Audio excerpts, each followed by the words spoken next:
As we've come to expect, Dota following the International undergoes many changes. Let's take a look at what has happened in the scene in the aftermath of TI6.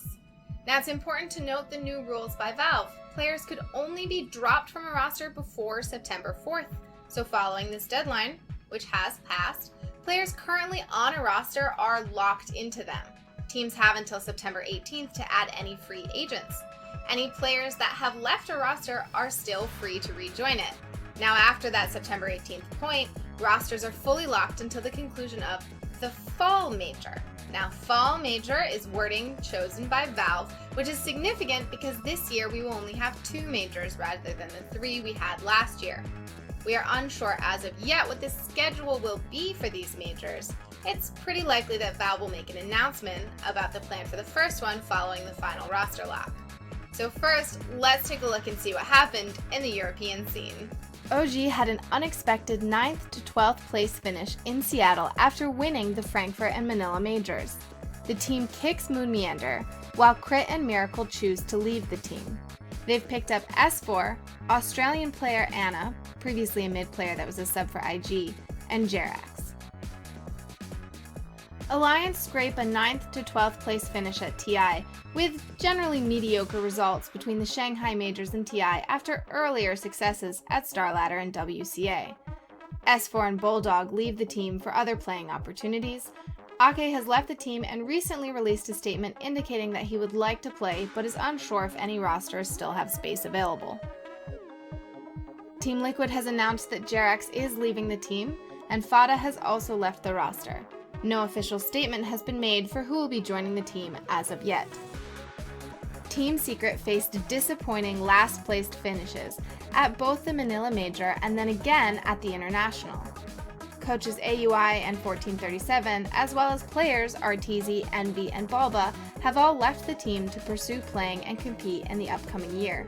Highlight Eye stays with the team, and Puppy brings in ex-Fnatic player Mid1 and the MVP Phoenix players Forev and MP. And on top of all of that, despite last place finishes, Na'Vi and Escape stayed together.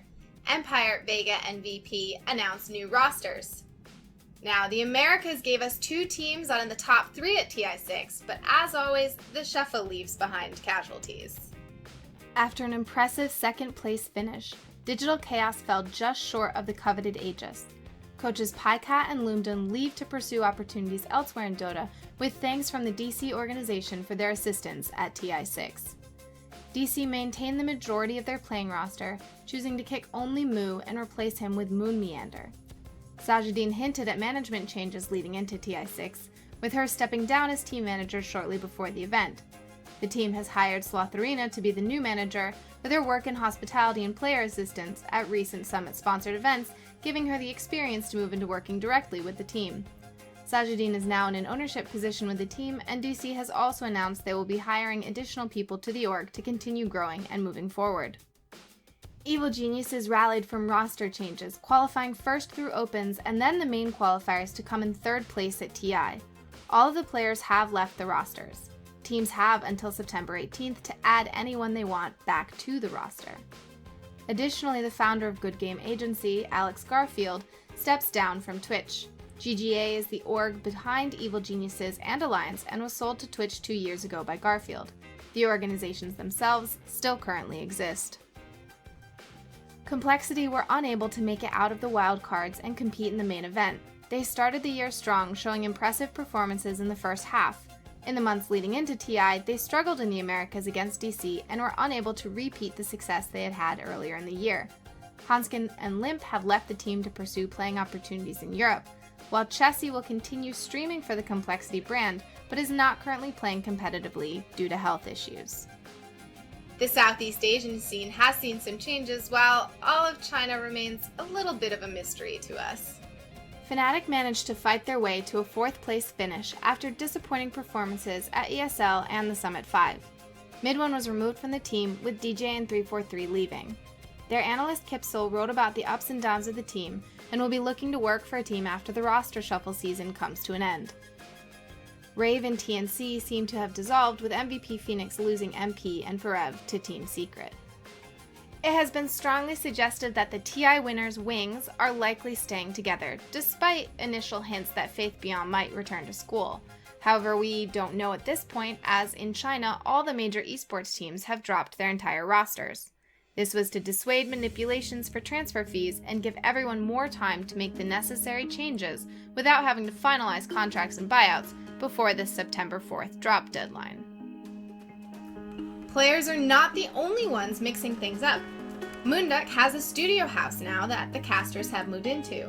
Additionally, we saw the departure of Capitalist from Join Dota. He'll be working as an independent caster for the upcoming year to test the waters for the stability of casting as a career. And then moving on from players and talent, we do have to take a look at tournaments for the year. After a non-stop barrage of tournaments, we're left a little dry in the upcoming months. MLG was bought out by Blizzard, so they seem a little unlikely to be conducting Dota events in the future. ESL has announced that they will not be hosting Dota at their New York City LAN this year. We have seen WCA qualifiers going on, so we expect a LAN at some point for that, and we know that the Summit has a LAN planned in December, and Valve has yet to announce the first major, which could be at any point. So for now, we have online tournaments and qualifiers, but currently very few LAN prospects in the near future. Thank you for watching this episode of TLDR. I'll see you guys next time with more Dota news.